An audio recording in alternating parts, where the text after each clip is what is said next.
Ilang oras matapos magkaputukan sa Senado, huling nakita sa Senado si Senador Bato de la Rosa kasama si Senador Robin Padilla habang palabas ng Senate building.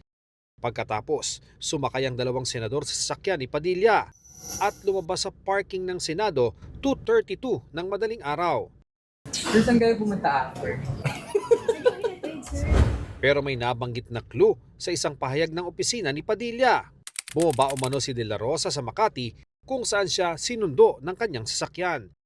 Ayon sa isa naming mapagkakatiwalaang source, dito nakarating ang sasakyan ni Padilla sa tapat ng isang gusali malapit sa kanto ng Ayala Avenue at HV de la Costa Street. Pero paano umabot sa Makati ang dalawang senador? Ayon pa rin sa ating source, mula sa Senado ay tinahak muna ng SUV ni Padilla ang Jose Jocno Boulevard papuntang EDSA. Mula EDSA Makati naman ay kumaliwa ito sa Arnaiz Avenue hanggang makarating sa kanto ng Ayala at De La Costa kung saan bumaba si De La Rosa. Bineberipika pa rin natin yan.